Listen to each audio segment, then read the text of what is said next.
Namaste, welcome back. This is the second episode dedicated to my own experience, my own stories about my encounter with Guruji Rajkumar Baswar, the head of Shivoham Tantra.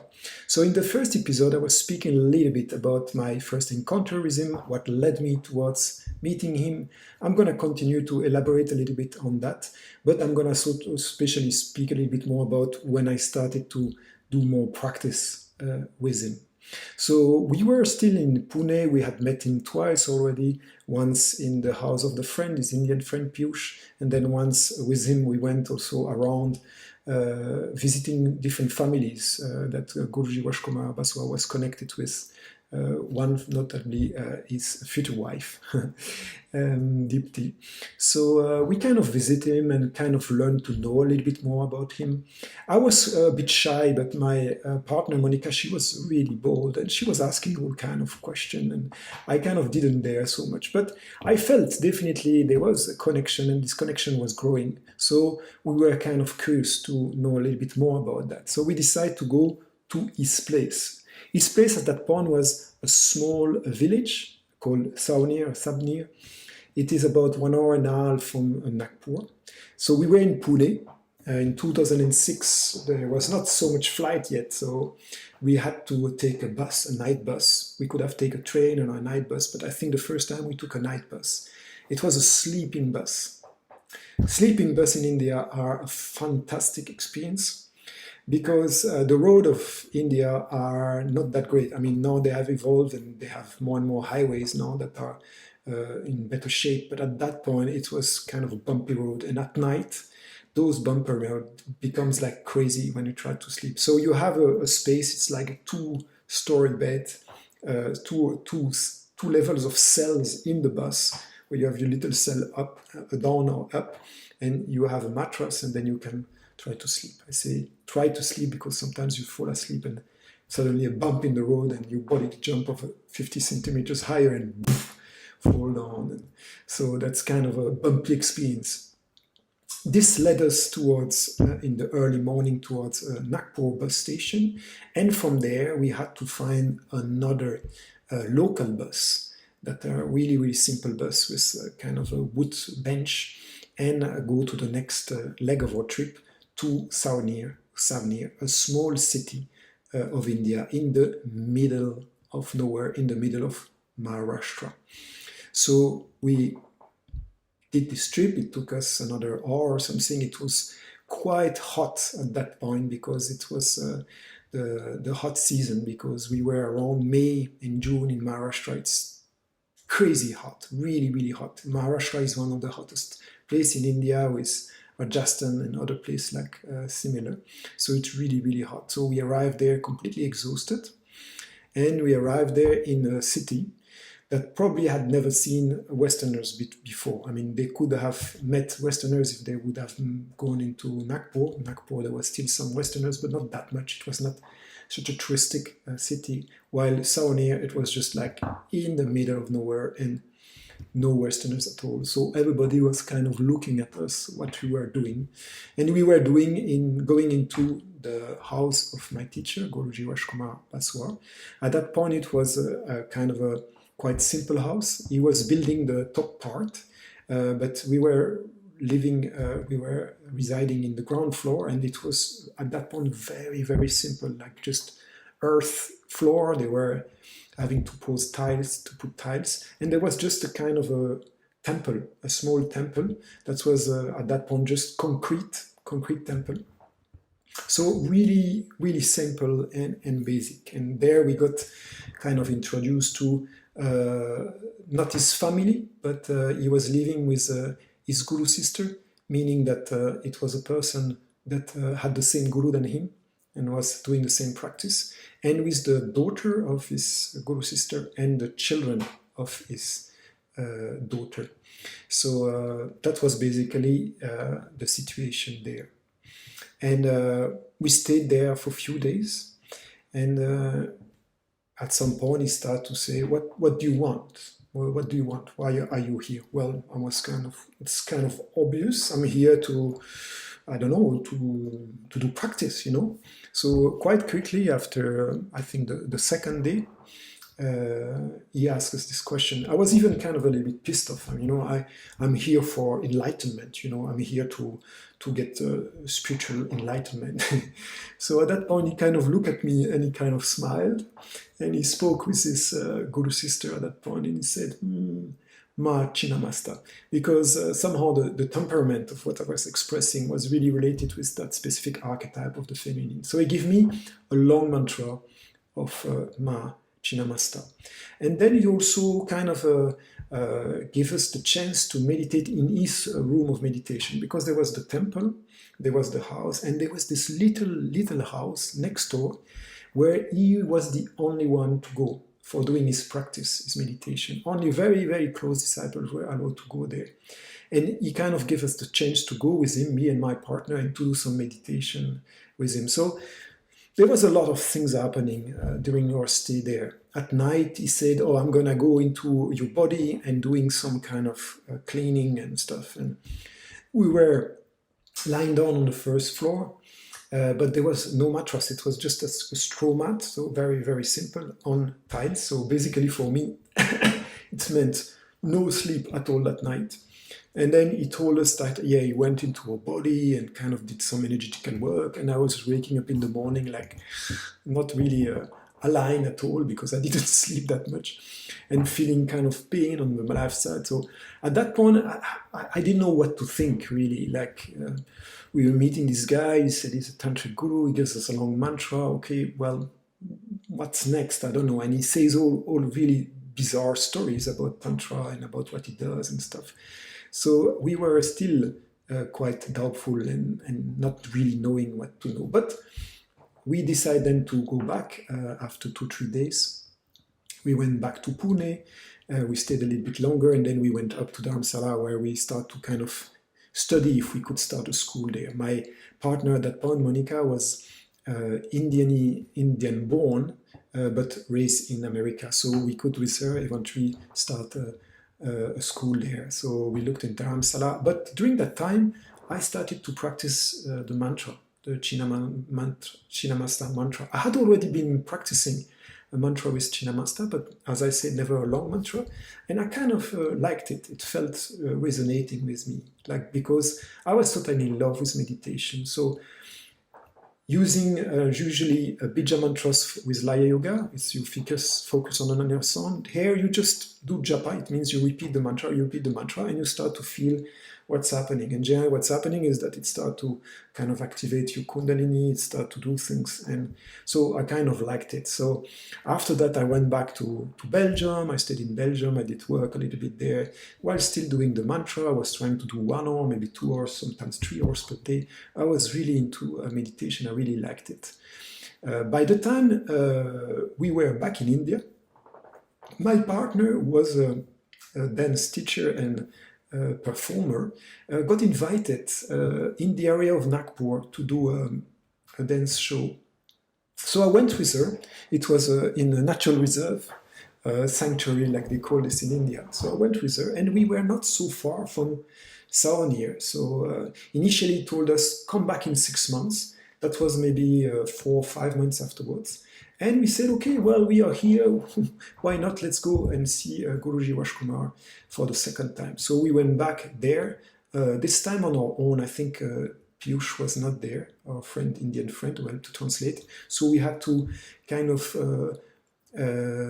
ask for help there. There was the daughter of the Guru sister that was speaking some English, and also another person, Satish, was speaking a little bit of English. So the conversation was a little bit more difficult already, because Piyush was quite good in English and Hindi, and he could kind of translate, even if his level of Hindi was not so high. So sometimes he was still missing on some stuff that Guruji was saying. But basically we went back there and said hello, and then Guruji was really happy. We could see that something was really pleasing him, that he came back, and he said, the mantra make you come. At that point, he gave the spiritual name to Monica. He called her Manil Tara, and me, he gave me the name of Akshobhya. So he was kind of happy, because I really kind of did the practice. So I went back, we spent another few days there, and what was kind of really mesmerizing this time when I was there, we were there with Monica, is that at that point I saw my first live yantra. I will give you a picture, I will show you a picture of a live yantra, not exactly that one. He had built in the temple this kind of yantra shape on the ground with earth and seeds and pots and all kind of jewelry and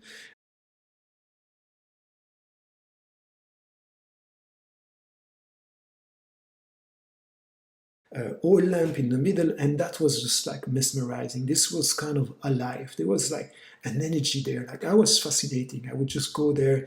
He allowed us to do our practice there. So we were doing 3 practice a day, 3 times 1 hour. I don't remember how much, and kind of sitting with there. And before we left, he was, as I said, very happy initially because he said, "Oh, the mantra make you come back," meaning I didn't know what. But at that point, it meant that he said to me that, "Oh, you finish with this mantra, I will give you another mantra." And not only give me another mantra, but he was saying, "I will give you the energy of that yantra to help you with your mantra." So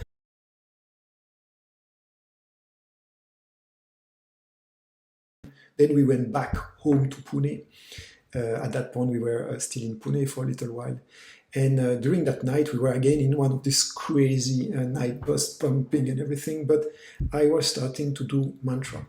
I did that mantra maybe the whole night because I could not sleep. And I start to feel like, wow, this is another level. I kind of start to feel the energy. In the morning, there was this sunrise in a bus stop somewhere in the middle of nowhere, like drinking a little chai and just feeling really strong energy, like feeling like, wow, everything is kind of gold around me or something. I was really touched then by the power of this practice. At that point, we hadn't done any samskar, like herbal treatment, any yagnas, meaning spiritual fire ceremony. We just were doing some mantra, that's it. And I was really into it by then. So we went back to Pune. We spent a little bit more time in Pune. About a month, my partner was busy with some performance there, so we stayed there. And at some point, I felt, wow, I want to do more of that. I want to do more of that. So I called Guruji with his phone. My English was okay, but his English was really poor. And this was the only way we could communicate. So I said, sadhana. Because my feeling there was, I want to do more of this, and I want to do like a retreat with it. Like I was thinking even, well, maybe I should go to a Vipassana retreat and do the mantra for 10 days. But, Vipassana, you need to do the technique that you're taught. You're not meant to do another technique. So I thought, okay, why not? I'm going to try to do, I'm going to call him and say that I want to do more. So again, really happy. Akshobhya, oh, come, fast. So I managed to convince Piyush to come with me, this Indian friend, and we went together there. And we went there for about 12 or 13 days. I don't remember exactly. And that point, that was like the big start of spiritual process with Guruji. It meant that he built a special yantra for me and for my friend Piyush, and he gave me a series of mantra connected with that second mantra I received from him. So my first mantra was Chinnamaster mantra. Then I received the Brahma mantra, a mantra that helps to connect more with this creative energy, the energy of knowledge, of the creation and all this. And he built a yantra that was a Brahma yantra, and he gave me mantras of the 10 direction. So the space in India traditionally is divided into 8 directions, and then there is the top and the bottom, and then when you put it down, it becomes 10 direction. So he gave me to practice 1 mantra per day for each direction, and I was turning myself every day with different direction, and there was this yantra, and then every day was kind of crazy. I was supposed to sleep in the temple, so imagine there was a concrete temple I don't have picture at that point, it's a pity, but maybe I'll find one.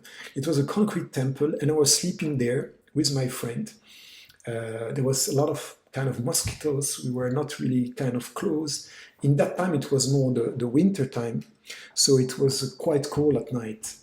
And we were sleeping with a bunch of teenagers that were being kind of giving the role of being educated by Guruji, because they were kind of at that point a little bit like troublesome, and so Guruji was kind of taking care of them, and they were sleeping in the temple for that reason. Or simply they were coming from the neighborhood and they were allowed to sleep in the temple. So we are at this atmosphere completely crazy with this yantra, alive yantra, with this oil lamp activated the whole night. So all the night we had this atmosphere, and we wake up, we kind of see the yantra in the night and this crazy energy of the yantra. There for 10 days, and then he kind of proposed several things. He proposed me my first samskars, my first treatment with herb. Maybe I had done already one before, but I don't think so, no. It was the first time.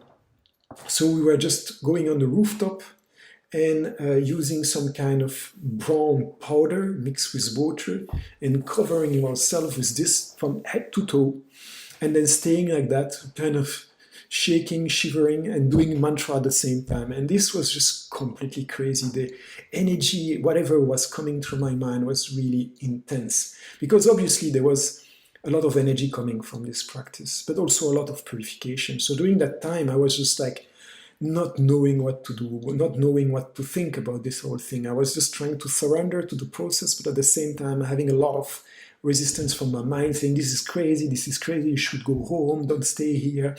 And so all kind of purification was happening. By the end of the 10 days of sadhana, I was just like having allergy, I was like sneezing like crazy, and there was all kind of rules applied to me, like one day I should not eat, one day I should eat as much as possible, and do sadhana just right after.